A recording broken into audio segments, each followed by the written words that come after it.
Okay, so I'm going to start by making the big cube. I'm going to scale it by 3 units. Then I'm going to subdivide it with 2 cuts so that there are 9 faces per side.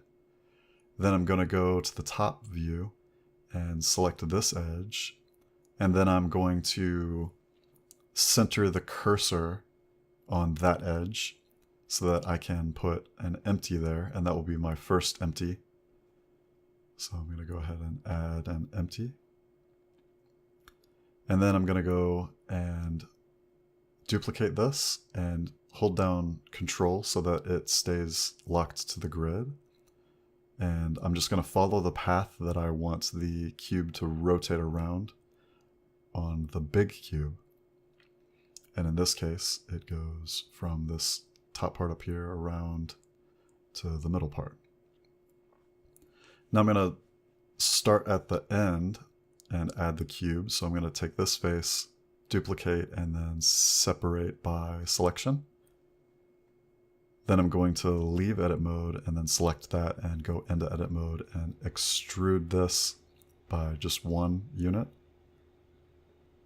Then I'm going to go to the front view and go over 3 and up 2. And then I'm going to add a camera.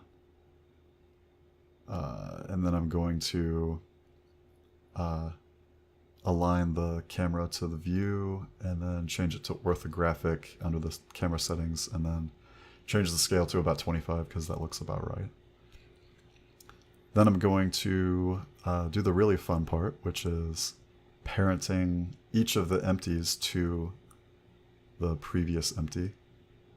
So you select the very last one and then the one before that, and then Control P, parent, and just keep doing that until you parent all the empties to each other.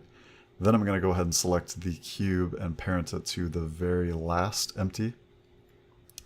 And if you select that empty and move it, then if it doesn't move any of the other empties, then that means that it is correct. Then I'm going to go to the dope sheet and then go to frame 250, just so that I have room to go backwards because I'm starting at the end. And I'm going to open the side panel and start rotating it just to see which direction.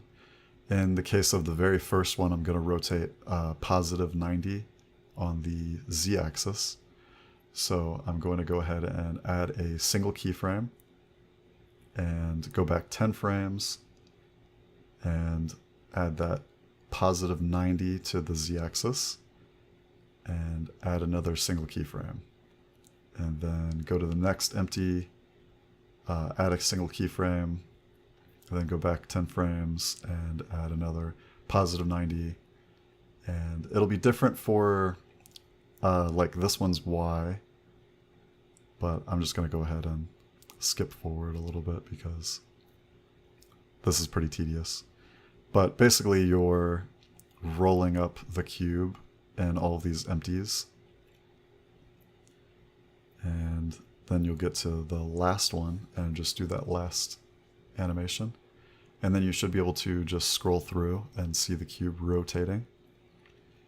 So that's how you do the first part of the Gamecube cube rotating animation.